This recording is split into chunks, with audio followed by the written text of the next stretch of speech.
The strangest sound in the galaxy was not a war alarm, or a starship engine, or the crackle of a planet-wide surrender broadcast. It was applause. Polite, confident, beautifully timed applause from 300 alien leaders who had just voted, unanimously, to declare war on Earth. I was there, standing behind the high glass of the Imperial Record Gallery, assigned to document what everyone believed would be the shortest military campaign in modern history.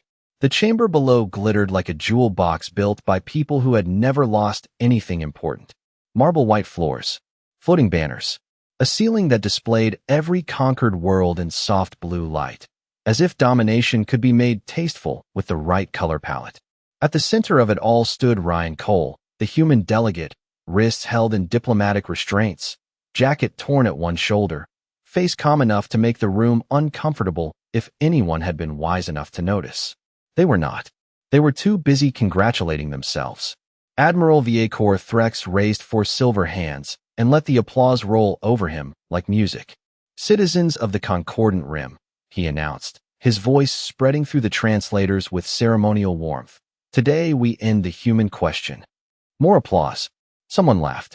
A minister from the Southern Spiral actually lifted a glass. The human question.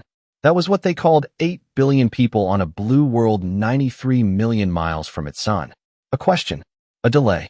A minor paperwork problem with oxygen, stubbornness, and an annoying habit of saying no. Earth had been scanned, measured, categorized, and dismissed. No planetary shield worth mentioning. No Empire-grade fleet. No claws. No armor. No natural plasma glands. Not even a proper diplomatic fear response. When most species were cornered, they lowered their eyes, folded their limbs, or changed color. Ryan Cole simply looked around the chamber like a man memorizing the exits. Admiral Threx turned toward him with a smile engineered for public broadcasts. "Mr. Cole, your species has been granted one final mercy. You may advise Earth to surrender within 24 standard hours. Refusal will result in the removal of all Terran military assets from civilized space." Ryan blinked once. "That's your mercy?" The translator carried his words perfectly, but not the quiet amusement under them. A few delegates hissed. Threx leaned closer. He was nearly 8 feet tall, polished armor shining under the chamber lights, every inch the kind of conqueror statues were built for. Ryan was 6 feet in worn shoes and looked like someone who had missed lunch. The visual difference pleased the room. "It should not have. You are not in a position to be clever," Threx said. Ryan glanced at the cameras broadcasting to half the galaxy. Then he smiled, small and tired, like a man watching a stranger touch a hot stove after being warned twice. "Admiral," he said, "before this goes any further, I need to ask one question." Threx spread his hands. "Speak. Let history record your final appeal." The chamber quieted. Even the applause died. Ryan looked up at the floating map of Earth, tiny and blue among the conquered stars, then back at the Empire that had mistaken patience for weakness. "Did any of you check why humans stopped fighting each other?" No one answered. That was the first mistake they noticed. Not the first mistake they made. Just the first one loud enough to echo. For 3 full seconds after Ryan Cole asked his question, the Imperial Chamber forgot how to breathe. That should have worried them. Empires survive by noticing silence. This one filled it with laughter instead. Minister Drawl of the Outer Arms leaned back in his floating chair and made a clicking sound that his species used for amusement. "He thinks history matters," Drawl said, loud enough for the broadcast microphones to catch. "How charming." The room relaxed. The spell broke. Cameras shifted lower, lights brightened, and the public humiliation began with all the careful pageantry of a government that had practiced cruelty until it looked like ceremony. The floor beneath Ryan's feet descended 6 inches, not enough to injure, just enough to place him below the Admiral's platform. A symbolic adjustment, the announcer called it. A reminder of proper hierarchy. Ryan looked down at the sinking circle of white stone, then looked back up at Admiral Threx. "Nice feature," he said. "Does it come with cup holders?" Nobody translated the joke correctly. That made it funnier and somehow worse. Threx's upper eyes narrowed. "You will show respect in this chamber." Ryan shifted his shoulders against the restraints. "I am showing restraint. You should appreciate the difference." I remember writing that sentence into the official record and pausing with my fingers above the console. Not because it was brave, Plenty of doomed beings had said brave things before the end. It bothered me because he did not sound doomed. He sounded inconvenienced. A human delegate, alone, surrounded by the ruling powers of 47 annex systems, standing inside a chamber protected by enough security fields to stop a meteor, and he sounded like a man being delayed at an airport. Threx turned toward the central camera. Let Earth see its representative clearly. The image magnified across the chamber walls. Ryan Cole's face appeared 30 feet tall above us, one cheek marked by dust from the holding corridor, hair slightly out of place, eyes steady. Across the galaxy, trillions watched. On conquered worlds, citizens expected tears. On neutral stations, analysts expected bargaining.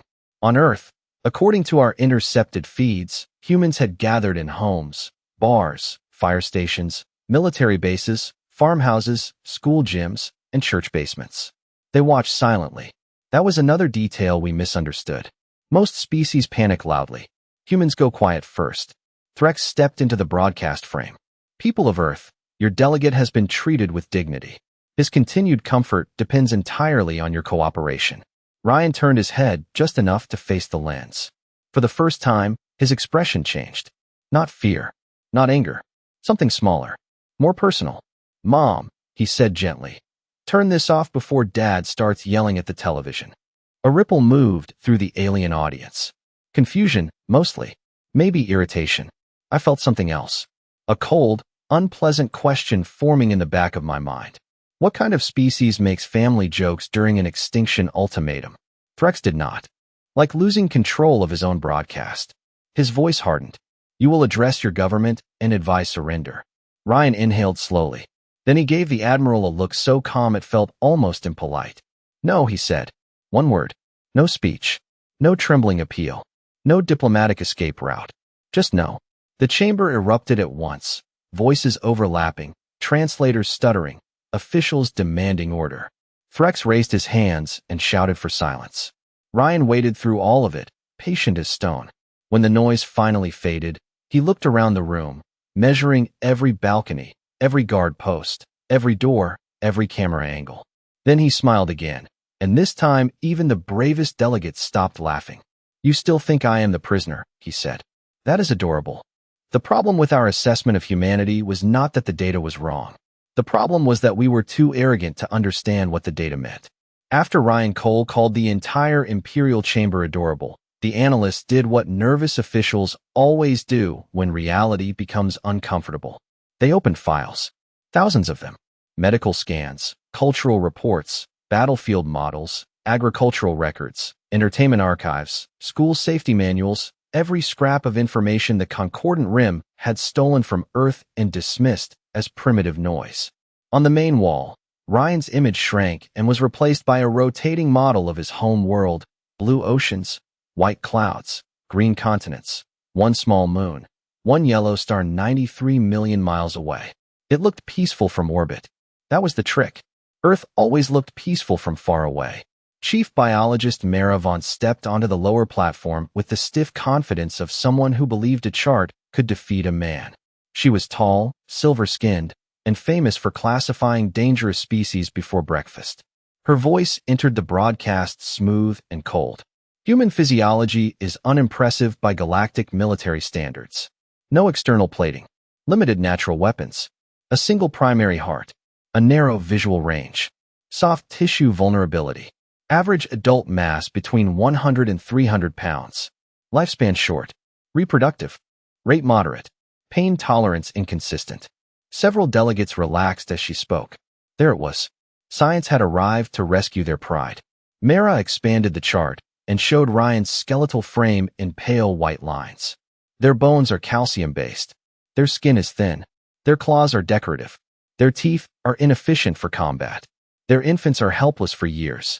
Their bodies require constant maintenance, sleep, hydration, temperature control, emotional regulation, and frequent social bonding. Ryan looked up at his own biological diagram with mild interest. That last one is called having friends, he said.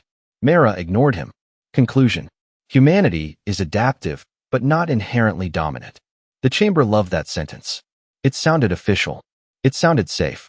It was also the most expensive mistake ever spoken into a microphone, because the files kept scrolling. Behind the clean medical diagrams came the planetary data that nobody liked to discuss. Earth had hurricanes wider than nations, deserts hot enough to cook electronics, mountains higher than most atmospheric traffic lanes, oceans deep enough to crush construction-grade alloy, winters that could freeze exposed skin in minutes, forests full of animals that hid, stalked, chased, trapped, poisoned, crushed, and waited. Even the small things were unreasonable. Venomous insects, parasites, bacteria, viruses, plants that caused pain simply because something touched them, whether that threw lightning from the sky as casually as children tossed baseballs in a park. Then came human history. That was where the room started to change. Not panic. Not yet. Just a shift. The uncomfortable kind. We had expected a fragile species protected by luck. Instead, the archive showed a species that had been arguing with extinction since before language, losing repeatedly, learning every time, and then teaching the lesson to its children. Fire, stone, metal, steam, electricity, flight, space. Every impossible step taken by creatures with soft skin and stubborn faces. Admiral Threx stared at the display as the timeline accelerated. Human settlements in ice. Human cities in deserts. Human ships crossing oceans before. Satellites, before engines, before anyone could guarantee they would come back. Human pilots riding controlled explosions into the sky. Human engineers placing footprints on their moon only 66 years after their first powered flight. Mara's voice became less certain. They appear to compensate for biological limitations through tools, cooperation, and abnormal persistence. Ryan laughed once, quietly. That is a very polite way to say we cheat. Nobody laughed with him this time. The model of Earth continued turning above the chamber, beautiful and hostile, a blue marble wrapped around a survival machine. For the first time, I understood why humans had no claws. They had built better ones. I understood why they had no armor. They built shelters, then bunkers, then starships. I understood why they had no fangs worth fearing. They had learned to turn chemistry, gravity, math, and patience into teeth. Admiral Threx looked back at Ryan Cole, and Ryan gave him the same calm smile as before. Not proud, not angry, almost sympathetic. That was when the first warning arrived from Fort Mercy. The Fort Mercy alert did not arrive like a scream. That would have been easier to dismiss as panic. It arrived as a clean red line across every military display in the chamber, followed by a calm automated voice that said, Forward Observation Group 17 has lost formation integrity. Admiral Threx turned so fast his ceremonial cape snapped behind him. Clarify. The tactical wall shifted from Earth to a small human colony station near the edge of Terran space, a quiet medical and supply hub built into the shadow of a gray mining moon. Fort Mercy looked harmless. That had been the point. White docking arms. Civilian beacon. Red cross markings painted large enough to be seen from low orbit. To the Imperial fleet, it had looked like a perfect demonstration target, soft, symbolic, and far from Earth. They had not chosen it because it mattered. They had chosen it because they believed humans would be emotionally wounded by seeing something gentle threatened. In fairness, they were correct about one thing. Humans noticed. Captain Vorek, commanding the forward group, appeared. On the main display in a burst of static. His armor lights flickered. Behind him, his bridge crew moved too quickly, trying to sound professional while their instruments disagreed with them. Command, we approach Fort Mercy at standard intimidation range. The station did not evacuate. It transmitted a civilian greeting and requested that we identify any patients requiring assistance. A few delegates chuckled nervously. Ryan Cole did not. His eyes stayed on the display. Admiral Threx clenched his lower hands. And then, Captain Vorek swallowed. Then the moon moved. The chamber went still again, but this time nobody laughed. On the tactical map, the gray mining moon beside Fort Mercy split along a seam so straight, it had to be engineered. Sections of rock peeled back like shutters on an old farmhouse window, revealing a structure underneath that was not a hospital, not a mine, and definitely not helpless. It was a fortress wearing a moon as camouflage. Human design, ugly and practical, with no interest in elegance. Long armored rails extended from inside the cratered shell, each one longer than a city block. Power readings spiked so high the display had to rescale twice. One analyst whispered, "That cannot be legal." Ryan glanced at him. Different neighborhood. Captain Vorek's voice shook despite his effort to control it. We attempted to reposition. Their targeting solution had already locked. The replay showed the first human response. No dramatic flash. No bright Imperial energy bloom. Just a thin line of force crossing space with terrifying simplicity. The lead alien cruiser spun out of formation, disabled before its commander finished issuing evasive orders. A second ship lost propulsion. A third went dark except for emergency beacons. Not destroyed. Not wasted. Removed from the fight, like pieces swept off a table by someone who had done this before. That detail chilled me most. Humans were not panicking. They were choosing. Admiral Threx shouted for damage estimates, but the reports came faster than his staff could organize them. Navigation jammed. Weapons blind. Engines locked into safety shutdown. Boarding craft trapped inside their own launch. Bays by software commands they had never authorized. Fort Mercy had not simply fired back. It had reached into the fleet and turned confidence into paperwork. Then the station opened a broadcast channel. An elderly human woman appeared on screen wearing a medical director badge and a sweater with tiny blue flowers on it. She looked like she should be handing someone soup, not addressing an Imperial war fleet. "This is Dr. Helen Ward of Fort Mercy," she said. "You are currently inside a protected humanitarian zone and a restricted defensive perimeter. For your safety, power down your weapons and accept rescue assistance." Threx stared at her as if the universe had personally insulted him. Rescue assistance? Ryan finally smiled. She is being nice. Captain Vorek leaned closer to his camera. "Command, additional contacts are emerging from the supply docks. Cargo haulers, repair tugs, ambulance shuttles. They are all armed." Across the chamber, the conquered world banners flickered in the reflected red of warning lights. Fort Mercy had been selected to prove humans were vulnerable. Instead, it proved something much worse. Even their mercy had teeth. Admiral Threx did not ask how Fort Mercy had done it. That would have been the intelligent question. Instead, he demanded to know who had authorized civilians to carry military-grade weapons, as if human engineering would politely apologize for violating Imperial categories. The chamber staff scrambled across their consoles, pulling registry data from every Terran vessel within 2 million miles of the colony. What appeared on the display made several ministers lean forward in confusion. The contacts were not warships. They were delivery boats, fuel barges, repair rigs, ice haulers, survey craft, old passenger ferries, and one slow-moving agricultural transport registered out of Nebraska with a faded corn logo painted on the side. None of them matched Imperial combat profiles. None of them should have been dangerous. Then the fuel barge rotated, opened 6 hidden panels, and painted 3 alien interceptors with targeting lasers bright enough to be seen from the command feed. The interceptors surrendered before the barge fired. Ryan Cole watched the red icons turn blue one by one. "Smart choice," he said. Threx stepped down from his platform for the first time, crossing the polished floor with heavy, furious strides. The room made way for him. Ryan did not. The restraints on his wrists hummed brighter as Threx activated a pressure field, forcing Ryan's shoulders back and lifting his chin toward the lights. It was meant to look dominant for the broadcast.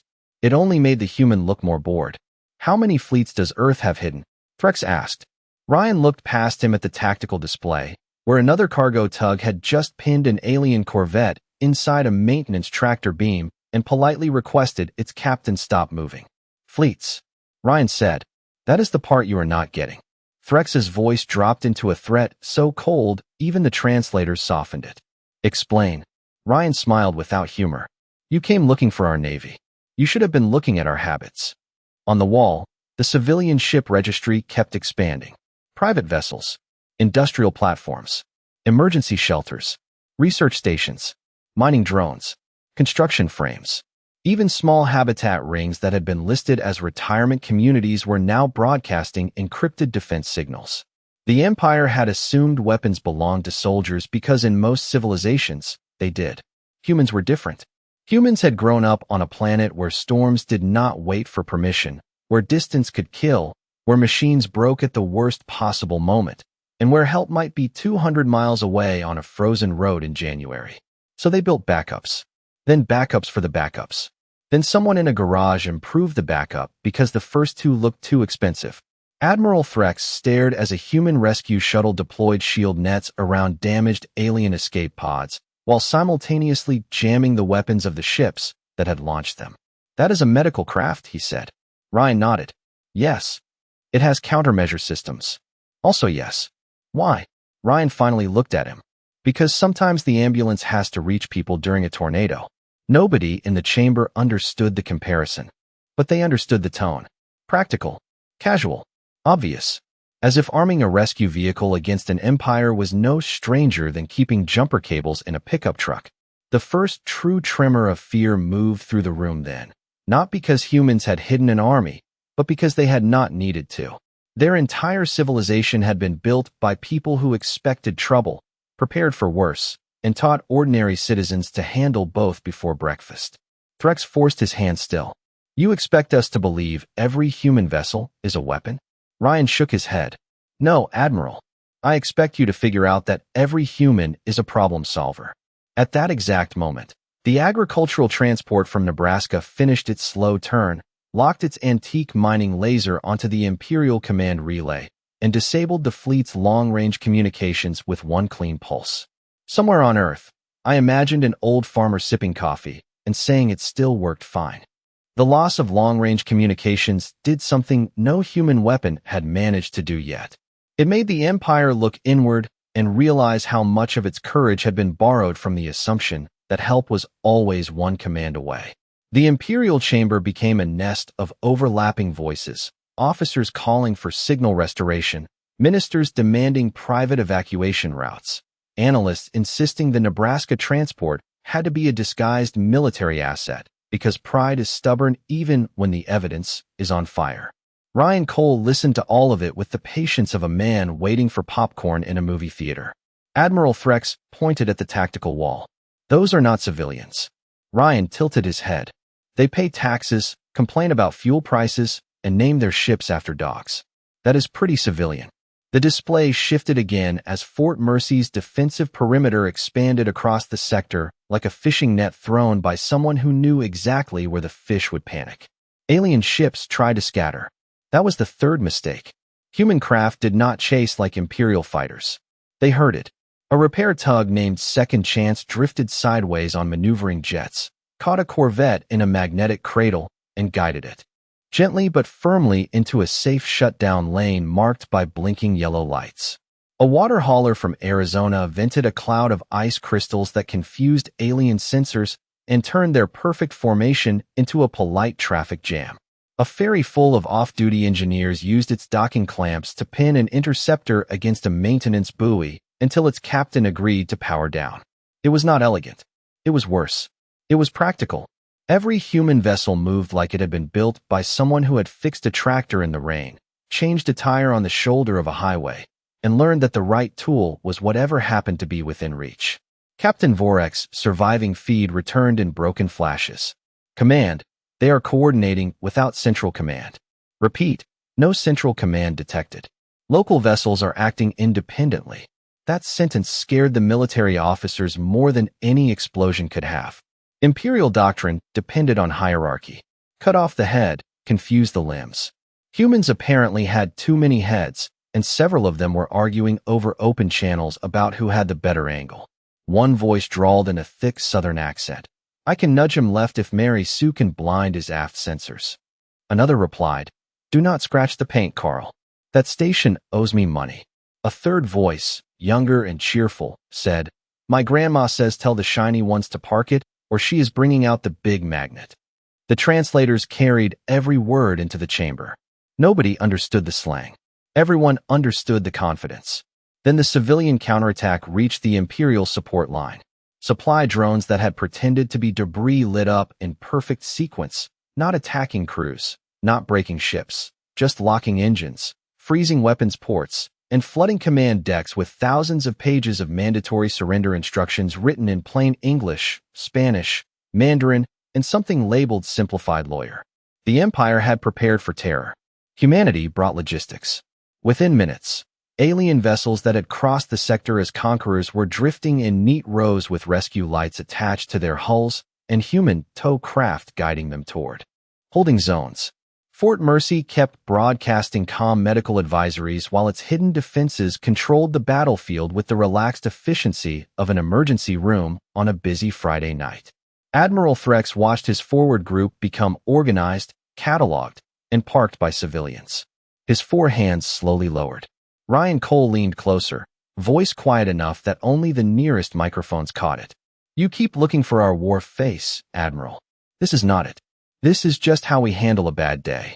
Admiral Threx made his final mistake when he stopped treating Ryan Cole like a diplomat and started treating him like a problem that could be removed by force. It happened after the 3rd report from Fort Mercy confirmed that the Imperial forward group had not been destroyed, not scattered, not gloriously sacrificed, but processed. That was the word the human medical director used. Processed. Like paperwork. Like parking tickets. Like a storm delay at Chicago O'Hare.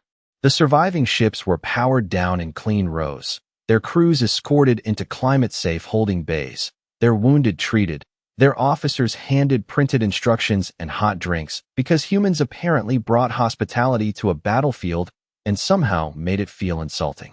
The chamber watched the humiliation unfold in real time. Ministers lowered their eyes. Military aides stopped making recommendations. Even the banners of conquered worlds seemed to hang more quietly above us. Threx stood beneath them with his armor reflecting emergency lights, and I saw the exact moment pride overruled survival. He turned away from the display and looked at Ryan. "End the broadcast." A technician hesitated. "Admiral, the emergency channels are locked open." Then end him from speaking. The room changed temperature. 6 honor guards stepped forward from the side alcoves, each one selected from the Imperial Shield caste. Tall soldiers in polished black armor trained since childhood to subdue diplomats, rebels, and anyone foolish enough to make the Empire look small. Their weapons stayed lowered, adjusted to non-lethal restraint fields, because even Threx understood that harming an official envoy on an open channel would create legal complications. That was the funny part. Even at the edge of panic, the Empire still believed rules were protecting them. Ryan looked at the approaching guards, then down at the glowing restraints around his wrists. "You really want to do this on camera?" Threx said nothing. The lead guard reached for Ryan's shoulder. Ryan moved. Not fast in the way predators move. Not dramatic. Not theatrical. He simply stepped half an inch to the left, turned his wrists at a strange angle, and let the guard's own momentum carry him past. The restraint field sparked. The guard stumbled, caught himself, and suddenly found his armored hand magnetically locked to the floor. Ryan had not struck him. He had borrowed the room. The second guard activated a capture beam. Ryan leaned back, let it pass through the loose edge of his torn jacket, and twisted the fabric around the emitter with a smooth little motion that looked like someone folding a beach towel. The beam shut itself down with an embarrassed chirp. Somewhere in the chamber, a minister whispered, "Is this combat?" Ryan slipped behind the 3rd guard, tapped a release latch none of us knew existed, and the guard's helmet filled with harmless blue foam from its own emergency safety system. "No," Ryan said, breathing evenly. "This is problem solving." The 4th and 5th tried to coordinate. That would have worked against most species. Humans, unfortunately, seem to enjoy multiple choice trouble. Ryan dropped to one knee, hooked the restraint chain around a decorative floor post, and let the guards pull against each other until both suits locked into automatic balance protection.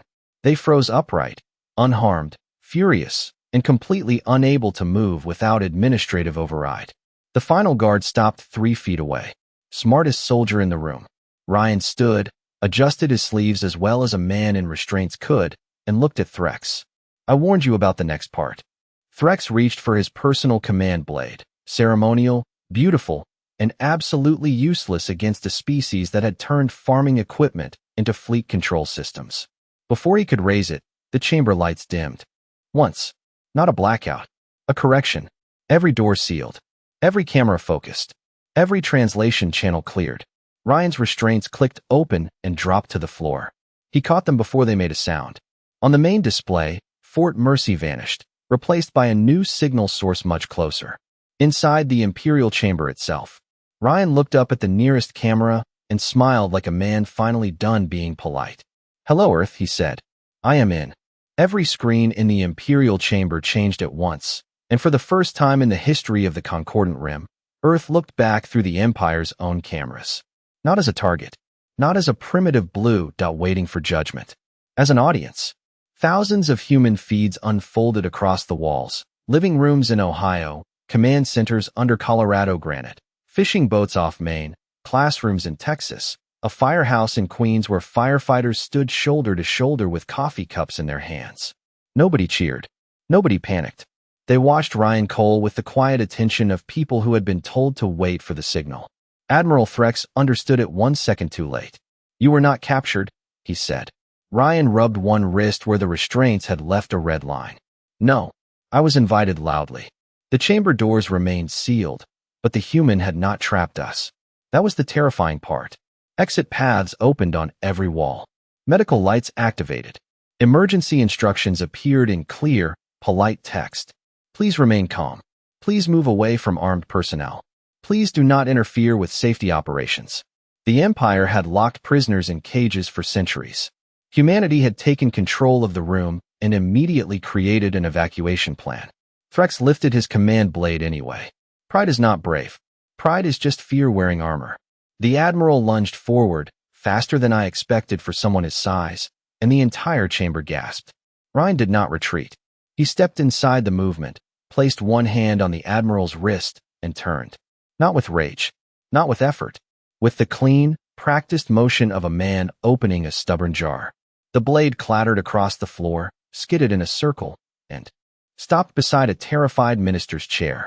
Threx froze, not injured, not humiliated by pain, but by physics. His own balance had betrayed him. Ryan guided him backward into the Admiral's chair and pressed the restraint control. The seat locked around Threx with a soft administrative chime. It sounded like a seatbelt reminder in a family car. That somehow made it worse. The remaining guards looked at one another. Ryan pointed at the floor. "Sit down." They sat. All of them. Slowly, carefully, hands visible. The human had defeated the most protected room in the Empire without raising his voice. Then the larger reveal began. On the tactical wall, Terran space expanded beyond Fort Mercy. Hidden defense webs lit up around moons, freight lanes, weather satellites, research platforms, grain stations, fuel depots, and old navigation buoys. They had been there for years, sleeping under civilian labels, quietly mapping Imperial patrol patterns while our officers bragged about superior intelligence. Each system showed the same result. Alien strike groups isolated. Weapons locked. Engines disabled. Crews redirected towards safe, holding corridors. No grand massacre. No waste. Just control. Absolute, humiliating control. Chief Biologist Mara Vaughn stared at the display with both hands pressed to her mouth. "This is impossible. A species cannot turn an entire civilization into a defensive organism." Ryan looked at her, almost kindly. "You are thinking like a laboratory. Try thinking like a neighborhood." That sentence did more damage than any weapon. Because suddenly I saw it. Humans did not separate war from life the way we did. Their strength was not in claws, armor, or one perfect fleet. It was in preparation passed from parent to child, in spare tools kept in basements, in emergency drills, in stubborn volunteers, in ordinary people who saw danger and moved toward the problem because someone had to. We had searched for their soldiers and missed their teachers, mechanics, nurses, farmers, pilots, programmers, firefighters, and grandmothers with old equipment that still worked fine. Ryan turned back to the camera. "Earth Command, Imperial Chamber secured. No casualties in the room. Begin Phase 2. Across the walls, the human feeds finally reacted. Not applause, not celebration, just movement. People turning to consoles. Pilots reaching for helmets. Engineers opening toolboxes. Parents hugging children once before stepping into uniforms. The Empire had expected a monster to roar. Instead, a whole planet quietly got to work. Phase 2 was not an attack in the way the Empire understood attacks. There were no triumphant charges, no revenge speeches, no dramatic demands for tribute. Human ships moved through Imperial space like emergency crews after a hurricane, cutting power to weapons grids, opening safe corridors, guiding stranded crews away from failing engines, and placing bright orange rescue markers on vessels that had been threatening Earth less than an hour earlier. That confused the conquered worlds most of all. They had expected humans to punish the Empire the way the Empire had punished them. Instead, the humans dismantled its ability to hurt anyone and then asked who needed medical help. Admiral Threx sat locked in his own command chair, watching the map of his authority collapse one calm blue icon at a time. His border stations surrendered after their weapons shut down. His patrol fleets went silent after human navigation buoys politely redirected them into holding patterns. His propaganda channels were replaced by a plain message in dozens of languages. Remain where you are. Do not fire. Assistance is available. The sentence looked harmless. It ended a civilization. Not its people. Not its cities. Its illusion. The illusion that power meant fear. The illusion that size meant strength. The illusion that a species without claws had nothing sharp. Around the chamber, ministers who had cheered the declaration now stared at the floor as if eye contact with Ryan Cole might somehow make them responsible for their own votes. Ryan did not gloat. That bothered me more than arrogance would have. Arrogance has edges you can understand. Ryan moved with the quiet focus of someone closing a dangerous machine before it hurt someone else. He helped a trembling clerk away from a locked security panel. He told a guard that his suit would release in 2 minutes if he stopped fighting the safety system. He even asked Dr. Helen Ward over the channel to confirm that alien crews at Fort Mercy were being fed according to their species requirements. Threx heard that and finally looked up. Why, he asked. His voice was smaller than it had been. Ryan turned. Why what? Why spare us? The chamber went silent for the last time. Ryan looked at the conquered world banners above us, then at the live feeds of human responders moving across half the sector. Because we know what it means to be scared, he said. We just learned a long time ago that being scared is not an excuse to become cruel. Nobody had a prepared answer for that. The official record shows that the Concordant Rim surrendered 17 minutes later, not to Earth as a conquered province, but to a temporary coalition chaired by representatives from the very worlds it had once ruled. Human legal teams arrived with contracts thicker than armor plating. Human engineers arrived with repair kits. Human marines arrived too, calm and watchful, because mercy did not mean stupidity. By morning, every Imperial weapon platform within Terran range had been disabled, tagged, or converted into a monitored defense station. By noon, the map in the chamber no longer displayed conquered worlds. It displayed protected worlds. That was the part history remembers. Not the threat, not the vote, not the applause, the correction.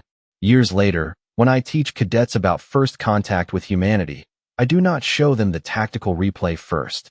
I show them Ryan Cole standing in that chamber, surrounded by an empire that had mistaken kindness for weakness, patience for fear, and civilians for soft targets.